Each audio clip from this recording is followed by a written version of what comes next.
El pulso de Jerusalén en aquel año 33 de nuestra era no era el ritmo sereno de una ciudad antigua, sino la taquicardia de una profecía a punto de estallar.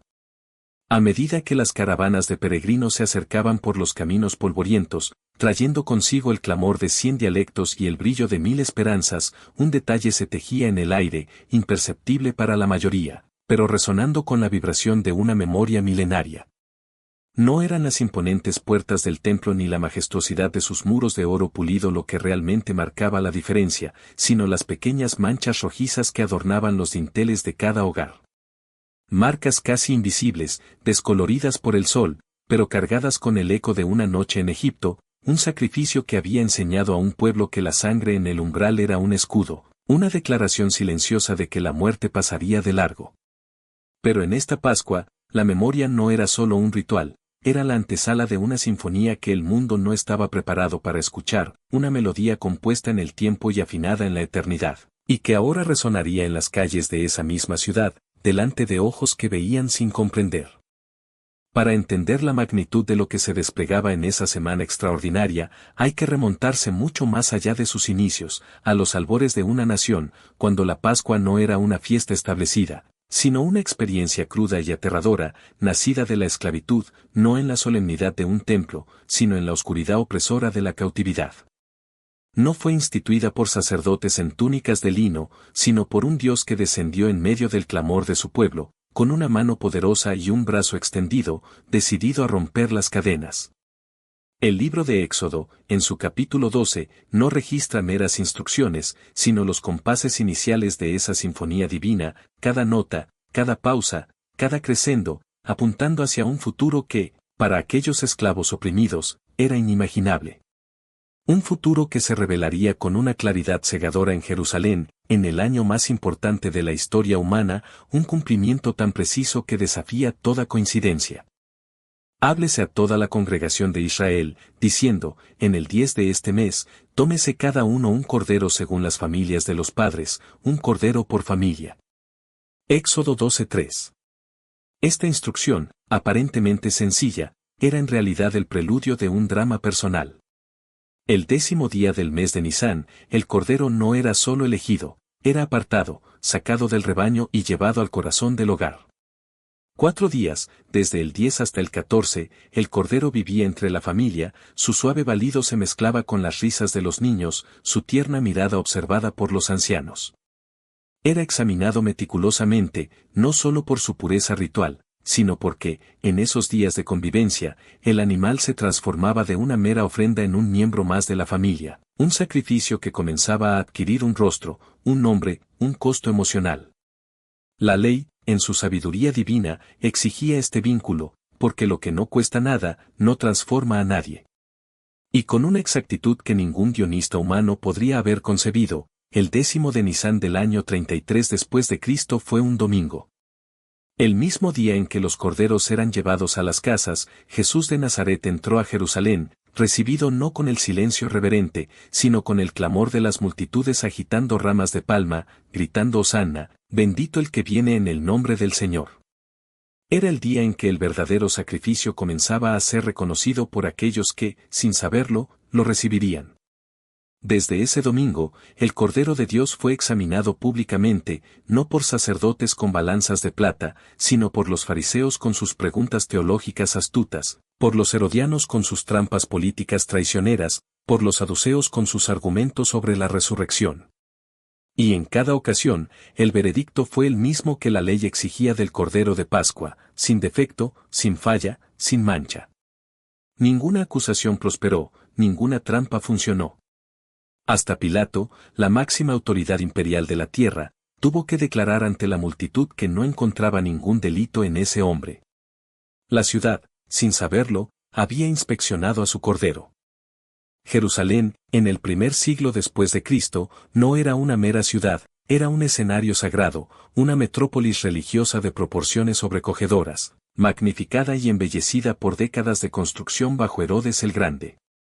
Su proyecto arquitectónico más ambicioso, la reconstrucción del templo y la plataforma colosal sobre la que se asentaba, seguía siendo en el año 33 una maravilla de la ingeniería del mundo mediterráneo.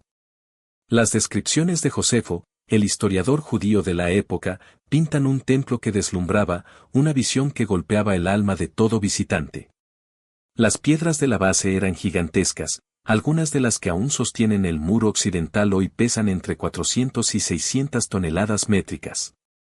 La fachada del templo, recubierta de oro puro, captaba la luz del sol naciente, irradiando un fulgor visible desde kilómetros de distancia, un faro dorado que anunciaba la presencia de lo divino.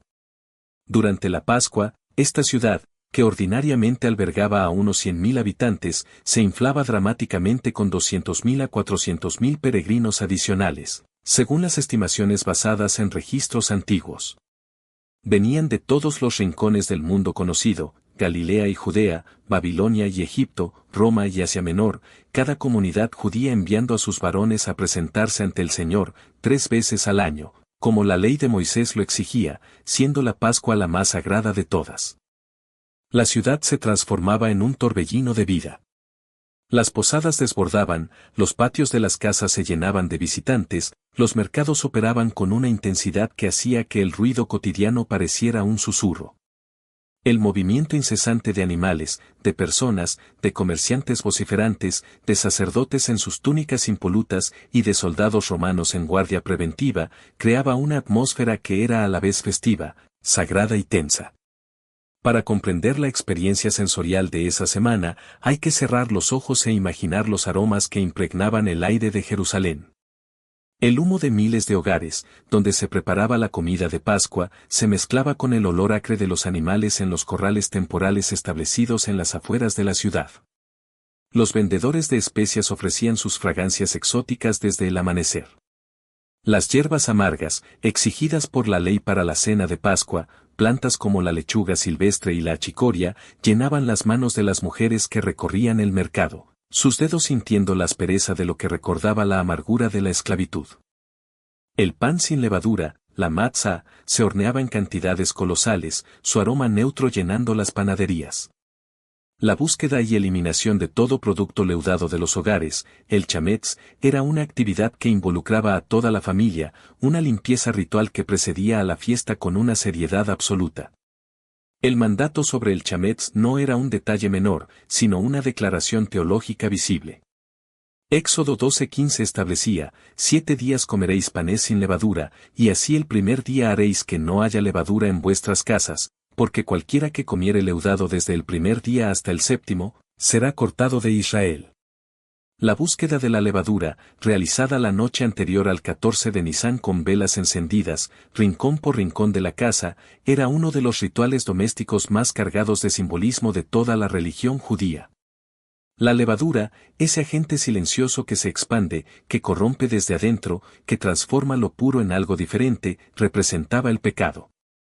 Eliminarla de la casa era un acto de purificación deliberada, una declaración visible de que, durante esos 7 días sagrados, no habría lugar para la corrupción oculta. El apóstol Pablo, años después, capturaría este simbolismo con una maestría teológica en su primera carta a los Corintios, capítulo 5, al escribir, limpiaos, pues, de la vieja levadura, para que seáis nueva masa, sin levadura como sois, porque nuestra Pascua, que es Cristo, ya fue sacrificada por nosotros. Una conexión que transformaba el ritual en una realidad viviente. La preparación del hogar para la Pascua era una labor que comenzaba semanas antes de la fiesta. Las familias que podían permitírselo blanqueaban las paredes de sus casas, lavaban los utensilios de cocina en agua hirviendo para asegurar que no quedara ningún residuo de chametz. Las tinajas de barro que habían contenido productos leudados eran descartadas o vendidas, porque la porosidad del material hacía imposible garantizar su pureza ritual completa. Los hogares más humildes llevaban a cabo estas purificaciones con los medios a su alcance, los más acomodados podían destinar semanas enteras a esta preparación. En todos los casos, el espíritu del esfuerzo era el mismo, crear un espacio sagrado donde la memoria de la liberación pudiera celebrarse con plena integridad, un lienzo en blanco para la obra de Dios. El agua de Siloé, el manantial que alimentaba la parte baja de Jerusalén, y cuyo estanque Jesús utilizaría en otro momento para sanar a un ciego, era un recurso vital durante estas semanas. Las purificaciones rituales requerían agua, y la afluencia de peregrinos creaba una demanda extraordinaria. Los baños rituales, las mikvot, eran estructuras cavadas en la roca o construidas con piedra, diseñadas para contener el volumen de agua necesario para la inmersión completa del cuerpo. Los arqueólogos han descubierto docenas de estas instalaciones en la Jerusalén del período del Segundo Templo, especialmente en los barrios residenciales al sur y al oeste del Monte del Templo. Esto no era una coincidencia, ni un detalle arquitectónico menor, era la evidencia física de que la pureza ritual era en esa ciudad y en ese periodo una preocupación central de la vida cotidiana, no una práctica ocasional, sino una disciplina integrada en la existencia de cada familia observante. El 14 de Nisan era el día central de toda la observancia pascual, el clímax de la sinfonía. La ley establecía que el Cordero de Pascua debía ser sacrificado entre las 2 tardes, una expresión hebrea que los eruditos interpretan como el periodo entre el mediodía y la puesta del sol, con el momento de mayor intensidad siendo aproximadamente las 3 de la tarde.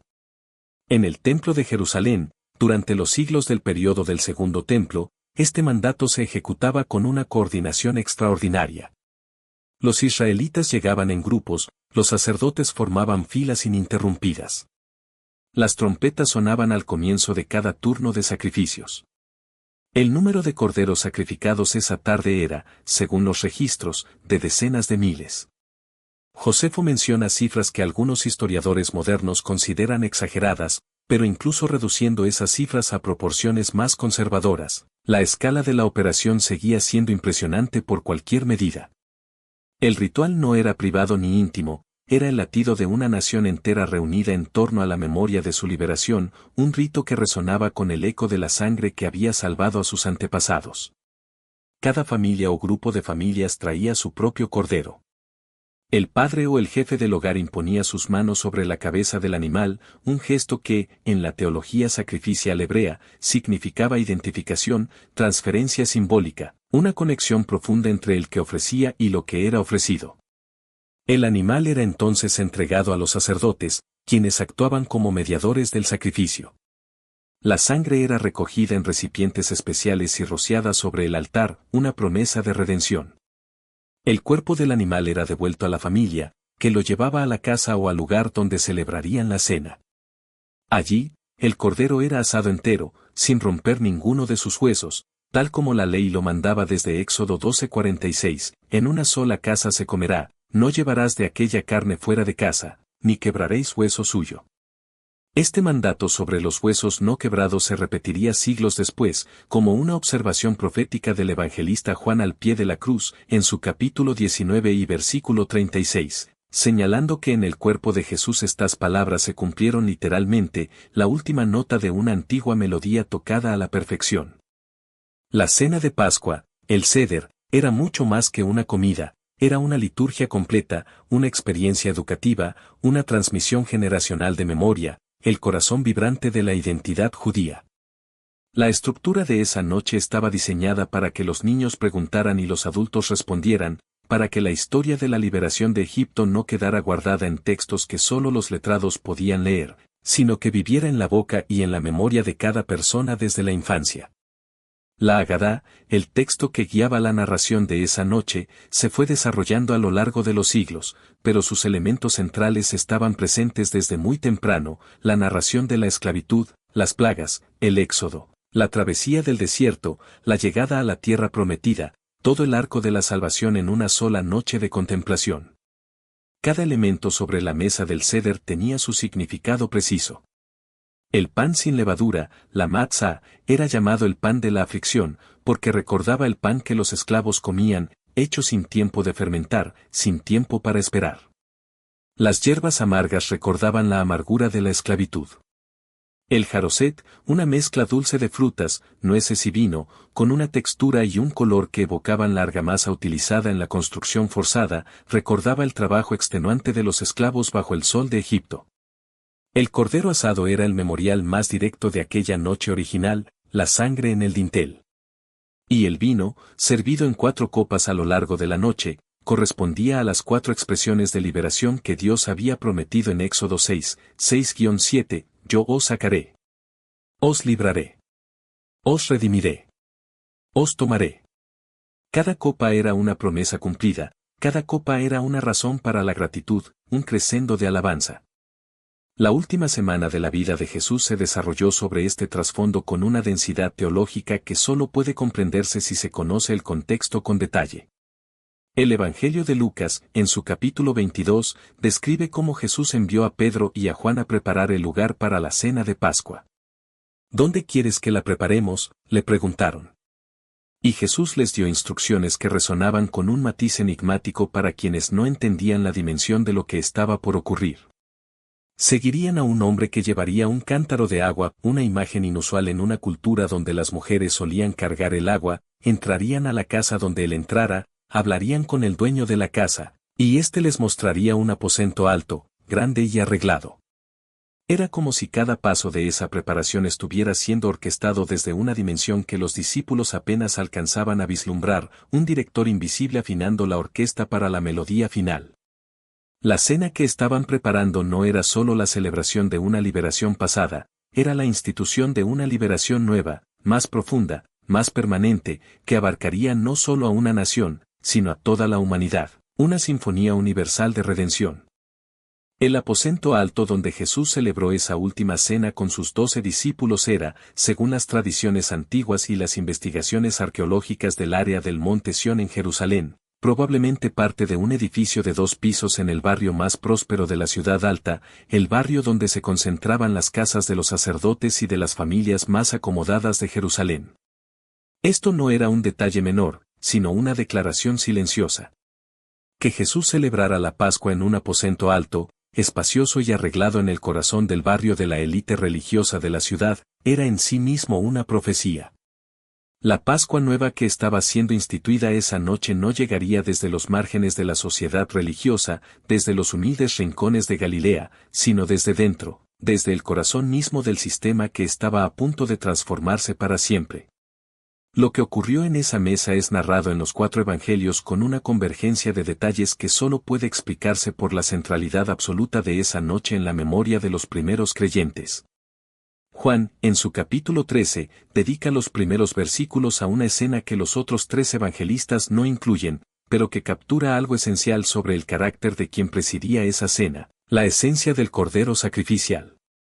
Antes de que comenzara la comida, Jesús se levantó, se quitó el manto, tomó una toalla, la ciñó a su cintura, vertió agua en una palangana y comenzó a lavar los pies de sus discípulos uno por uno.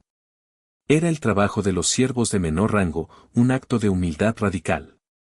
En un contexto donde la jerarquía social era rígidamente observable y los puestos en la mesa de un banquete eran asignados con cuidado según la posición de cada persona, este gesto era desconcertante hasta el punto de la incomodidad. Pedro lo expresó con la franqueza que lo caracterizaba: «Señor, ¿tú me lavas los pies a mí?».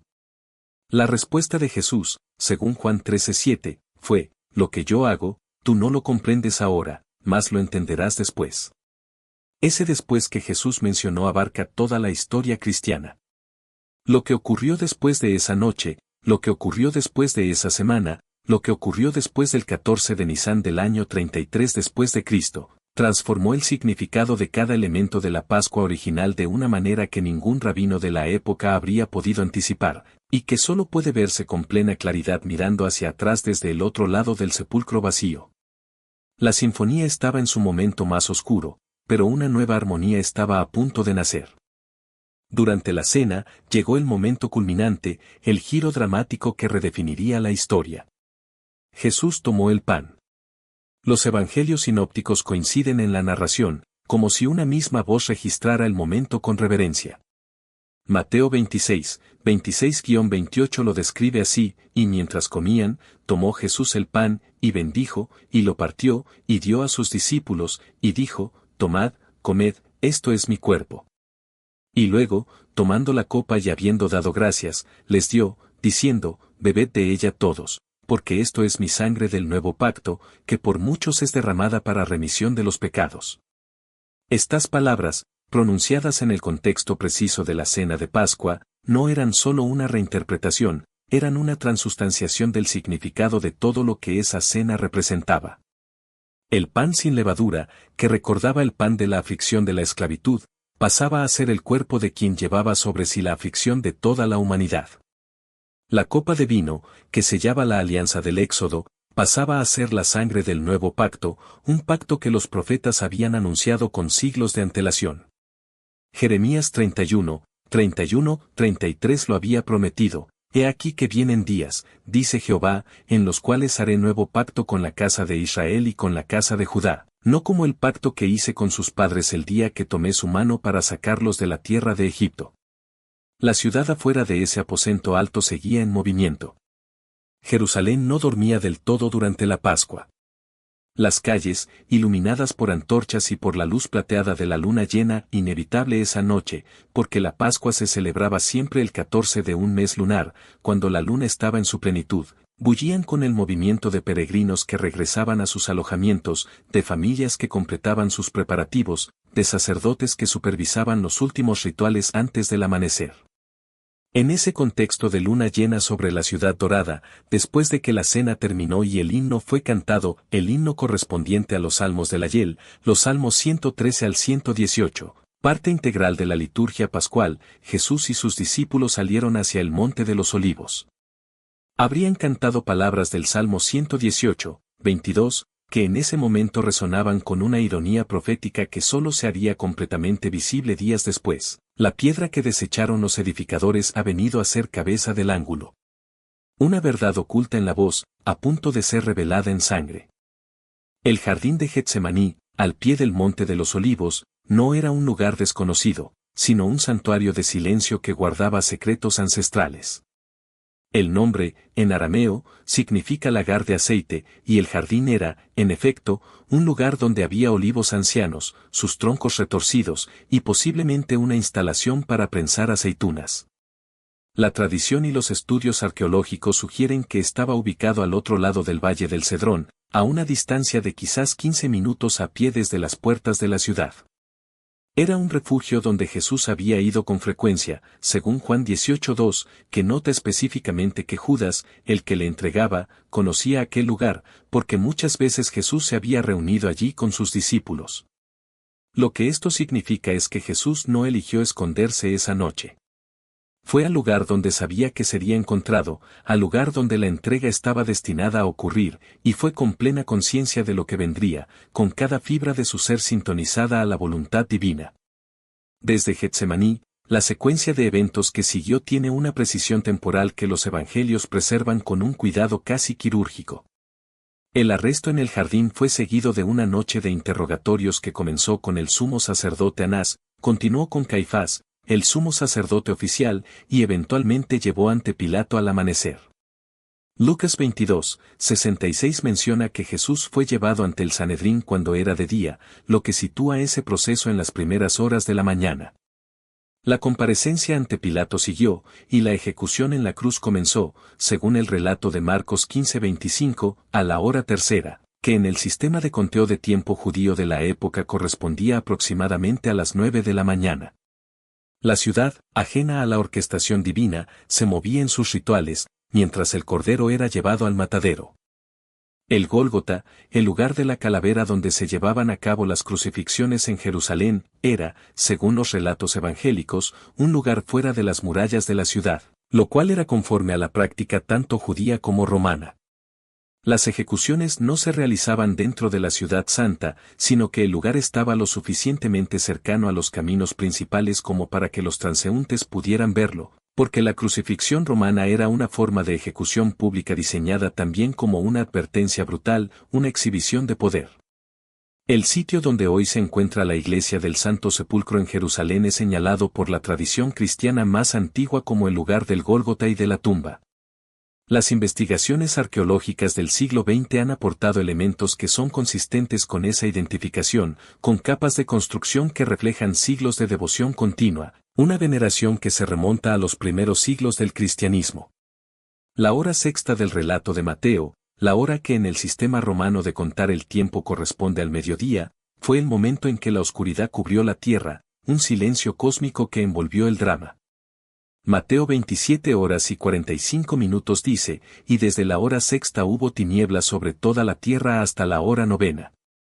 Esta hora novena, las 3 de la tarde en el sistema romano, fue el momento en que Jesús exhaló su último aliento. Las 3 de la tarde del 14 de Nisán era también, según la práctica del templo, el momento central del sacrificio de los corderos de Pascua. La coincidencia no era coincidencia, era la confluencia de dos corrientes de historia, una que venía desde Egipto, desde el alba de la nación, y una que venía desde la eternidad, uniéndose en ese punto preciso del tiempo y del espacio, como si todo hubiera sido diseñado desde el principio para converger exactamente ahí. El Cordero de Dios inmolado al mismo tiempo que miles de corderos terrenales. Juan 19:14 introduce una aparente tensión cronológica que ha ocupado a los estudiosos del Nuevo Testamento durante siglos.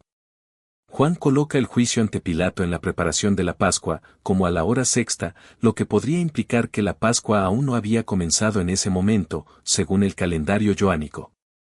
Esta diferencia entre los evangelios sinópticos, que parecen situar la última cena como una cena de Pascua ya celebrada, y Juan, que parece situar la crucifixión en el momento en que los corderos estaban siendo sacrificados, ha generado múltiples hipótesis.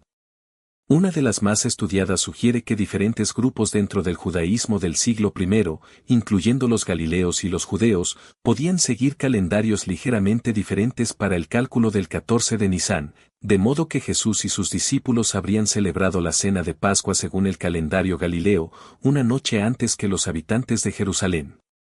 Esto explicaría por qué Jesús pudo celebrar plenamente la cena de Pascua con sus discípulos y aún así ser crucificado en el momento en que los corderos del templo eran sacrificados. Sea cual sea la resolución precisa de esta tensión cronológica, el efecto teológico es el mismo. La vida de Jesús en su último capítulo terrenal fue una Pascua vivida, no solo celebrada. No fue una imitación del ritual, sino el ritual mismo llevado a su perfección. Aquí es donde la sinfonía se detiene, y la pregunta resuena en el silencio.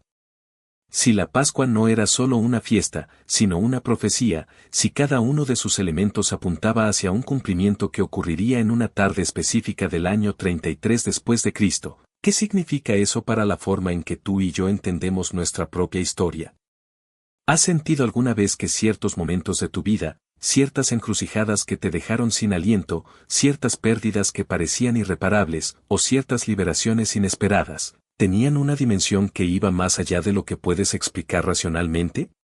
Nos gustaría saber en los comentarios cuándo fue la última vez que sentiste que Dios estaba escribiendo algo en tu historia que solo mucho después lograste leer con claridad, como un eco lejano de esta gran sinfonía. El día después de la crucifixión fue el Sabbat, un día de absoluta quietud religiosa. La ley judía establecía que el día de reposo comenzaba al atardecer del viernes y concluía al atardecer del sábado.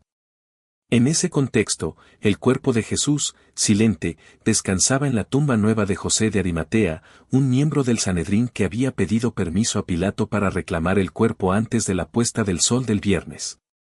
La tumba, cavada en la roca según la práctica funeraria de los judíos prósperos del período del Segundo Templo, había sido sellada con una piedra grande y pesada, su entrada sellada no solo por la fe, sino por la precaución. Y según Mateo 27, 62-66, una guardia romana había sido colocada frente a la tumba a petición de los sumos sacerdotes y los fariseos, quienes recordaban que Jesús había dicho que resucitaría al tercer día y querían asegurarse de que los discípulos no pudieran robar el cuerpo y proclamar que la profecía se había cumplido. Este detalle sobre la guardia romana es uno de los más ricos de toda la narrativa pascual desde el punto de vista apologético, porque invierte completamente la lógica de la situación. Los líderes religiosos que habían celebrado la ejecución de Jesús estaban lo suficientemente nerviosos como para tomar precauciones extraordinarias. Una guardia romana frente a una tumba sellada no era un recurso ordinario, era la movilización del poder imperial más grande del mundo para mantener a un hombre muerto dentro de una cueva, un intento desesperado por silenciar una melodía que ya había comenzado a resonar. Y sin embargo, el domingo por la mañana, cuando las mujeres llegaron para terminar de preparar el cuerpo con los aceites aromáticos que el tiempo no había permitido aplicar antes del Sabbat, encontraron la piedra removida, la guardia ausente, las vendas funerarias en el suelo, y un mensajero celestial que les dijo palabras que han resonado a través de los siglos, el primer acorde de una nueva era, no está aquí, pues ha resucitado. El primer día de la semana, el 16 de Nisán, en el año 33, caía dentro del periodo de la fiesta de los panes sin levadura, que duraba del 15 al 21 de Nisán, Y coincidía con la fiesta de las primicias, conocida en hebreo como Reis Bikurim. Esta fiesta, establecida en Levítico 23, 10-11, ordenaba que el sacerdote meciera ante el Señor una gavilla de las primicias de la cosecha al día siguiente del Sabbat durante la Pascua. Era la consagración de lo primero, la ofrenda del primer fruto de la tierra como reconocimiento de que toda la cosecha que vendría pertenecía a Dios. El apóstol Pablo conectaría directamente este ritual con la resurrección en su primera carta a los Corintios, capítulo 15 y versículo 20, cuando escribió, «Mas ahora Cristo ha resucitado de los muertos, primicias de los que durmieron es hecho». La resurrección no era solo un evento singular, era el anuncio de una cosecha que vendría, la garantía de que todos los que habían dormido en Cristo serían levantados, la inauguración de una melodía de vida eterna. Las mujeres que llegaron primero a la tumba esa mañana del domingo representaban una cultura en la que el testimonio femenino no era admitido en los tribunales de justicia. Si los discípulos hubieran inventado la historia de la resurrección, jamás habrían elegido a mujeres como los primeros testigos, pues esto solo habría debilitado su caso ante la ley. Esta sola observación tiene un peso histórico considerable. Los 4 evangelios coinciden en que las primeras personas que encontraron la tumba vacía y recibieron el anuncio de la resurrección fueron mujeres, María Magdalena, María la madre de Jacobo, Salomé según Marcos, y otras que variaban según cada relato. La convergencia en este detalle, que era embarazoso para la apologética del siglo I en términos culturales, sugiere que los evangelistas estaban registrando lo que realmente ocurrió, sin suavizar los detalles para hacerlos más convenientes. La verdad, a menudo, es más extraña y más impactante que la ficción. Pedro y Juan corrieron a la tumba cuando les llevaron la noticia. Juan 20, 3-8 describe esa carrera con la especificidad de un testigo ocular, un relato que te transporta a ese momento de asombro y esperanza. Juan llegó primero, pero se detuvo fuera, una mezcla de reverencia y temor. Pedro, con su carácter impetuoso, entró primero, vio las vendas en el suelo, un caos ordenado. Y luego entró también Juan, y vio, y creyó. Lo que vio Juan, lo que hizo que creyera sin haber aún comprendido completamente las escrituras sobre la resurrección según el versículo 9, era la disposición de las vendas. No estaban dispersas como en el caso de una tumba violada. No habían desaparecido como si el cuerpo hubiera sido envuelto en ellas al llevárselo. Estaban en su lugar, ligeramente hundidas, como si el cuerpo que habían envuelto hubiera simplemente pasado a través de ellas sin moverlas. Era la imagen de una resurrección, no de un robo. Era la señal de algo que no tenía precedente en la experiencia humana, pero que tenía plena coherencia con todo lo que la Pascua había estado anunciando desde aquella noche en Egipto, el acorde final de una liberación consumada. Las apariciones de Jesús resucitado durante los 40 días que siguieron a la resurrección y que precedieron a la ascensión están documentadas en los escritos del Nuevo Testamento con una variedad de contextos y de personas, que hace difícil su descarte como alucinaciones colectivas o como fabricaciones tardías. Pablo, en su primera carta a los Corintios, capítulo 15 y versículos 5-8, ofrece lo que los estudiosos identifican como uno de los credos más antiguos del cristianismo, quizás formulado dentro de pocos años de la resurrección misma. Escribe que Jesús apareció a Cefas y después a los 12. Después apareció a más de 500 hermanos a la vez, de los cuales muchos vivían aún y otros ya dormían. Después apareció a Jacobo, después a todos los apóstoles, y al último de todos, como a un abortivo, le apareció a él también. La mención de que muchos de los 500 testigos vivían aún cuando Pablo escribió esto era una invitación implícita a verificar el testimonio. Era decir, ve y pregúntales. Todavía están aquí para contarlo. La comunidad que se formó en torno a la proclamación de la resurrección en Jerusalén no era un grupo de personas que habían perdido a su maestro y buscaban consuelo en una historia edificante. Era un grupo de personas que afirmaban haber visto con sus propios ojos a alguien que había muerto y que estaba vivo. El núcleo de esa comunidad, los discípulos más cercanos de Jesús, habían pasado los días de la crucifixión escondidos y aterrorizados. El mismo Pedro, que había negado conocer a Jesús 3 veces en el patio del sumo sacerdote, pocos días después predicaba públicamente en Jerusalén, Ante las mismas autoridades que habían ordenado la ejecución de su maestro, que Jesús había resucitado, que la sinfonía de la vida había ahogado a la de la muerte. La transformación de Pedro no puede explicarse sin postular que algo extraordinario ocurrió entre el viernes de la crucifixión y el domingo de Pentecostés, 50 días después. Las personas no arriesgan sus vidas por historias que saben que son falsas. El testimonio de Jacobo, el hermano de Jesús, tiene un peso particular en este análisis. Los evangelios son consistentes en indicar que durante el ministerio público de Jesús sus hermanos no creían en él. Juan 7:5 lo dice explícitamente. Y sin embargo, después de la resurrección, Jacobo se convirtió en uno de los pilares de la iglesia de Jerusalén, según el testimonio de Pablo en Gálatas 1:19, y según los registros históricos de fuentes tanto judías como cristianas del siglo I. Jacobo murió como mártir por su fe en la resurrección de su hermano. Lo que puede transformar a un escéptico que convivió con alguien durante décadas y que conocía cada defecto humano de esa persona, en alguien dispuesto a morir proclamando su divinidad resucitada, no es una historia inventada, es un encuentro que no puede negarse, un impacto tan profundo que resuena hasta el tuétano. La ciudad de Jerusalén, en los días que siguieron a la resurrección, vivió una tensión que sus líderes religiosos no habían anticipado. El plan había sido eliminar a Jesús y disolver el movimiento. En cambio, el movimiento se expandió con una fuerza incontenible.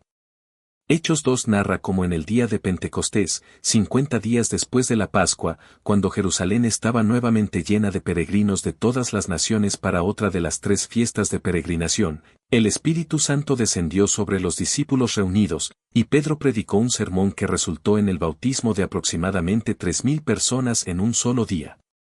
El número es significativo, representa no una comunidad marginal, sino el inicio de un movimiento que se extendería por todo el Imperio Romano en el curso de una generación. Para comprender por qué la resurrección era tan central para los primeros creyentes judíos específicamente, hay que entender que la resurrección no era una idea extraña al judaísmo del siglo I. Era una doctrina afirmada por los fariseos y negada por los saduceos, y era el objeto de debates teológicos intensos dentro del judaísmo de la época.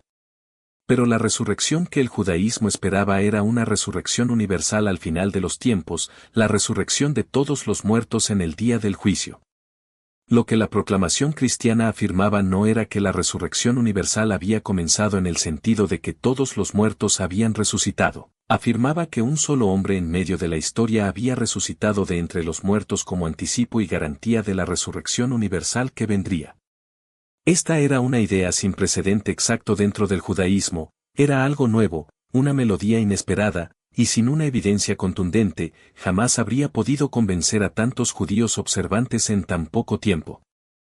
La Pascua en el judaísmo continuó celebrándose después del año 33 después de Cristo, como continúa celebrándose hasta el día de hoy.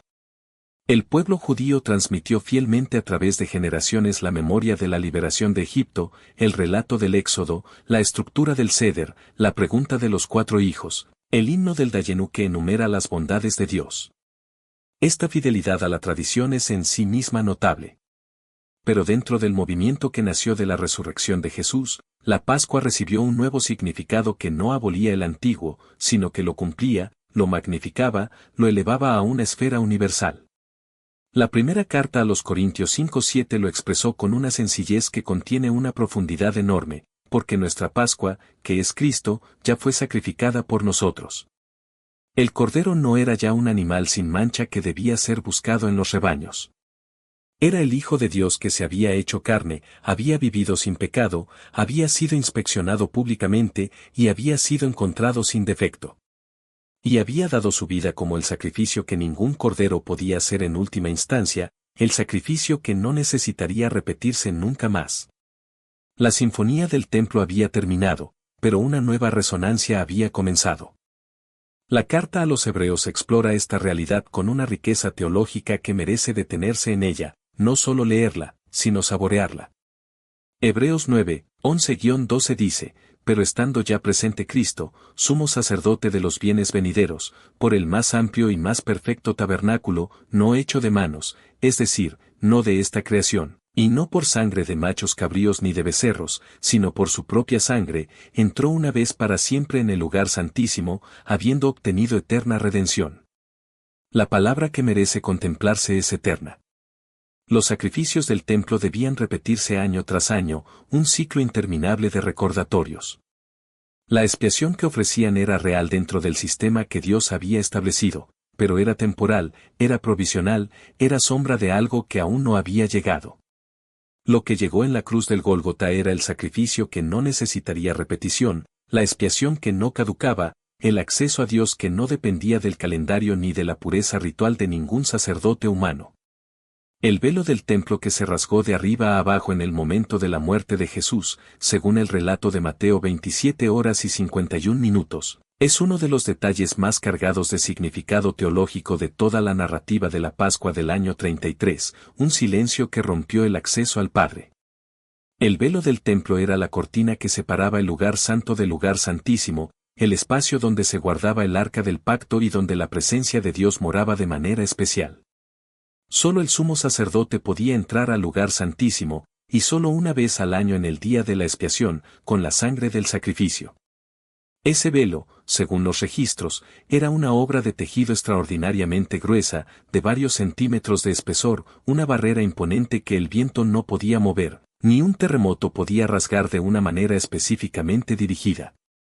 Y sin embargo se rasgó, y el relato insiste en que se rasgó de arriba a abajo, lo que en el lenguaje de la narración bíblica sugiere una acción divina, una mano de arriba hacia abajo, y no una acción humana de abajo hacia arriba. El lugar santísimo quedó abierto. El acceso a la presencia de Dios, que había estado reservado para un solo hombre una vez al año, pasó a estar disponible para todo el que viniera con fe, una invitación universal a la melodía de la gracia. La segunda parte de Mateo 27, 51-53 describe algo que ha intrigado a los estudiosos durante siglos y que generalmente no se menciona en las narrativas populares sobre la crucifixión. Después de mencionar el terremoto y el rasgamiento del velo, Mateo añade, y se abrieron los sepulcros, y muchos cuerpos de santos que habían dormido se levantaron, y saliendo de los sepulcros, después de la resurrección de él, vinieron a la santa ciudad y aparecieron a muchos. Esto es narrado solo por Mateo y con una brevedad que no ofrece detalles adicionales. Los eruditos han debatido si se trata de una resurrección glorificada similar a la de Jesús, de apariciones de tipo visionario, o de algo que Mateo incluye para señalar la dimensión cósmica de lo que acababa de ocurrir, el temblor de la creación ante el acto divino. Lo que es claro es que para el evangelista el momento de la muerte de Jesús no fue solo un evento privado o incluso solo un evento histórico. Fue el evento que sacudió los cimientos del orden antiguo y anunció el comienzo de uno nuevo, el preludio de una sinfonía de resurrección que se extendería a toda la creación. El periodo entre la resurrección y Pentecostés, los 40 días de apariciones narrados en el libro de Hechos, fue el tiempo en que Jesús instruyó a sus discípulos sobre el reino de Dios. Hechos 1:3 dice que se les presentó vivo después de su pasión por muchas pruebas indubitables, apareciéndoseles durante 40 días y hablándoles acerca del reino de Dios. Esta instrucción post-resurrección no se registra en detalle en el Nuevo Testamento y su contenido es en gran parte un misterio que ha alimentado la imaginación teológica cristiana durante siglos. Pero su importancia es fundamental, porque fue el periodo en que los discípulos pasaron de ser seguidores de un maestro itinerante a ser los portadores de un mensaje con alcance universal. Fue el periodo en que la Pascua judía se transformó en el horizonte hacia el cual toda la humanidad estaba invitada, una invitación a la vida que resonaría en cada rincón del mundo. El mandato que Jesús dio a sus discípulos en ese periodo, el mandato que Mateo registra en los últimos versículos de su Evangelio y que la tradición cristiana llama la Gran Comisión, es otro de los momentos donde el horizonte de la Pascua se expande más allá de cualquier frontera nacional o cultural. Mateo 28, 19-20 dice, por tanto, id, y haced discípulos a todas las naciones, bautizándolos en el nombre del Padre, y del Hijo, y del Espíritu Santo, enseñándoles que guarden todas las cosas que os he mandado, y he aquí yo estoy con vosotros todos los días, hasta el fin del mundo. La Pascua de Egipto liberó a un pueblo de un faraón. La Pascua del Gólgota comenzó la liberación de toda la humanidad del poder de un enemigo infinitamente más antiguo y más persistente. Y el mandato que nació de esa Pascua no era quedarse y celebrar, era ir a todas las naciones, llevar el mensaje a todo rincón donde hubiera un ser humano que no hubiera escuchado que había un Cordero que había dado su vida para que la muerte pasara de largo, para que la melodía de la redención se escuchara en cada corazón. Las semanas que siguieron a Pentecostés vieron la transformación de Jerusalén de ser el lugar donde Jesús había sido ejecutado, a ser el lugar donde el movimiento que proclamaba su resurrección crecía con una velocidad que sus oponentes no podían controlar. El libro de Hechos narra las tensiones, los arrestos, los debates ante el Sanedrín, los milagros en el nombre de Jesús, el crecimiento numérico imparable de la comunidad. Pero también narra algo que está íntimamente ligado al espíritu de la Pascua, la manera en que esa primera comunidad compartía lo que tenía. Hechos 2, 44-45 describe cómo todos los que habían creído estaban juntos, y tenían en común todas las cosas, y vendían sus propiedades y sus bienes, y lo repartían a todos según la necesidad de cada uno. La Pascua de Egipto había creado un pueblo que aprendió la experiencia de la dependencia radical de Dios. La Pascua del Gólgota creó una comunidad que aprendió que la generosidad era la respuesta natural a haber recibido gratuitamente lo que ningún precio podría haber comprado, una sinfonía de amor desinteresado. Las implicaciones de la Pascua del año 33 después de Cristo se extendieron a través del tiempo, de maneras que ninguno de los participantes directos podría haber previsto. La caída de Jerusalén y la destrucción del templo en el año 70 después de Cristo, que Jesús había predicho explícitamente según los relatos de Marcos 13 y Lucas 21, terminó con el sistema sacrificial del templo para el judaísmo. Desde ese año hasta hoy, más de 1900 años, el judaísmo ha celebrado la Pascua sin el sacrificio del Cordero, sin el templo, sin el sacerdocio levítico. El Seder moderno es una celebración que adapta con profunda creatividad un ritual que fue diseñado para incluir un elemento que ya no puede cumplirse tal como fue originalmente prescrito. Esta es una realidad que los estudiosos judíos han reflexionado profundamente, y hay en ella algo que el ente cristiano lee de una manera particular. El sistema que apuntaba hacia el sacrificio definitivo llegó a su conclusión histórica al mismo tiempo que el sacrificio definitivo fue ofrecido. Para el creyente evangélico del siglo XXI, todo este trasfondo no es solo historia, no es solo arqueología, no es solo teología académica, es la historia de la familia, en el sentido más profundo de esa palabra, tu historia, la mía, nuestra herencia. Cada vez que en una comunidad cristiana se celebra la Cena del Señor, sea con pan y vino, sea con jugo y galletas, sea en una catedral majestuosa o en un salón sin ventanas, se está repitiendo el gesto que Jesús hizo en ese aposento alto de Jerusalén en la noche del 14 de Nisán del año 33. Se está proclamando, como dice Primera de Corintios 11:26, la muerte del Señor hasta que Él venga. El pasado y el futuro se tocan en ese momento. La Pascua que liberó a Israel de Egipto, la Pascua que liberó a la humanidad en el Gólgota, y la Pascua que vendrá cuando el Cordero celebre la cena de bodas con su pueblo en el reino eterno, todas convergen en ese simple acto de partir el pan y beber la copa en memoria de quien prometió que volvería, una sinfonía de esperanza que resuena a través de las edades. El libro del Apocalipsis, que es el libro más pascual del Nuevo Testamento en un sentido que frecuentemente pasa desapercibido, retoma la imagen del Cordero como el símbolo central del que recibe la adoración del cielo. Apocalipsis 5:12 registra el cántico de innumerables ángeles, seres vivientes y ancianos, el Cordero que fue inmolado es digno de tomar el poder, las riquezas, la sabiduría, la fortaleza, la honra, la gloria y la alabanza. El Cordero está de pie, dice el versículo 6 de ese mismo capítulo, como inmolado, vivo, resucitado, glorificado y, sin embargo, llevando en su cuerpo las marcas de lo que ocurrió en Jerusalén, las huellas indelebles de su sacrificio. Las marcas de la Pascua no desaparecen en la eternidad, son la señal eterna de lo que el amor de Dios estuvo dispuesto a hacer para que la muerte pasara de largo sobre su pueblo, para que cada alma redimida pudiera unirse al coro celestial. En ese sentido, la Pascua del año 33 después de Cristo no terminó en el siglo I. Continúa. Cada vez que alguien escucha el Evangelio y responde con fe, la Pascua está ocurriendo de nuevo, la sinfonía de la redención se expande. Cada vez que alguien que estaba atrapado en una esclavitud que no podía romper por sus propias fuerzas, experimenta la libertad que solo la gracia puede dar, el éxodo está sucediendo de nuevo. Cada vez que la muerte que debería haber llegado pasa de largo porque hay sangre en el umbral, no sangre de cordero, sino la sangre del que es el cordero. La promesa de Dios a Moisés en Éxodo 12:13 está cumpliéndose de nuevo, y la sangre os será por señal en las casas donde vosotros estéis, y veré la sangre y pasaré de vosotros, y no habrá en vosotros plaga de mortandad cuando hiera la tierra de Egipto. Lo que esa semana en Jerusalén reveló no fue solo que un hombre llamado Jesús de Nazaret había muerto y resucitado, reveló la lógica interna de toda la historia humana. La lógica que dice que cada lágrima tiene un propósito, que cada oscuridad tiene un límite, que cada sepulcro tiene una fecha de expiración, que el Dios que sostuvo a su pueblo en Egipto, en el desierto, en el exilio, en la dispersión, en la persecución, en la prueba, es el mismo Dios que puso su propio Hijo en el corazón de la historia y lo sacó del otro lado de la muerte como prueba de que nada, absolutamente nada tiene la última palabra, excepto Él.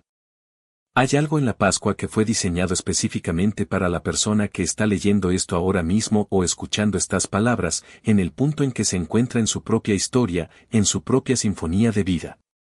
Quizás estás en un periodo que se parece más a Egipto que a la tierra prometida, sintiendo el peso de una esclavitud que no elegiste y no sabes cómo terminar.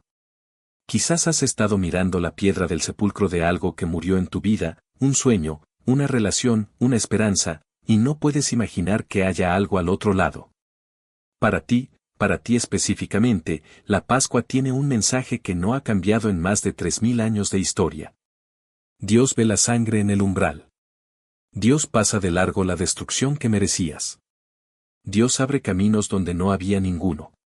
Dios saca al pueblo cautivo con mano poderosa y brazo extendido. Y Dios resucita lo que el mundo considera definitivamente muerto, dando vida a la melodía silenciada.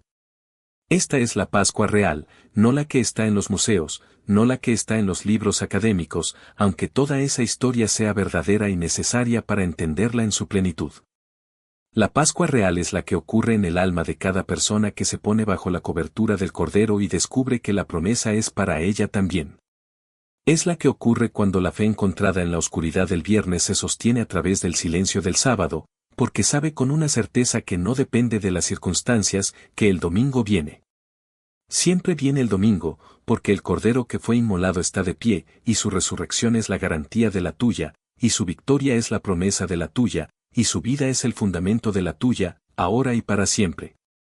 Si este recorrido por la Pascua del año 33 en Jerusalén encendió en ti algo que necesitabas volver a recordar, o si te encontró por primera vez en un lugar donde esta verdad te cambia algo, entonces este contenido tiene más valor del que podemos medir. Suscríbete al canal para que ningún eco así de esta sinfonía se te escape, porque hay mucho más de esta historia que todavía necesitamos recorrer juntos. Y si hay alguien en tu vida que está en su propio Egipto, atrapado en una esclavitud que siente que no tiene salida, comparte este video con esa persona hoy. Quizás la Pascua que necesita escuchar está esperando en sus manos a través de las tuyas. Sí. Total de caracteres estimados, 78.531.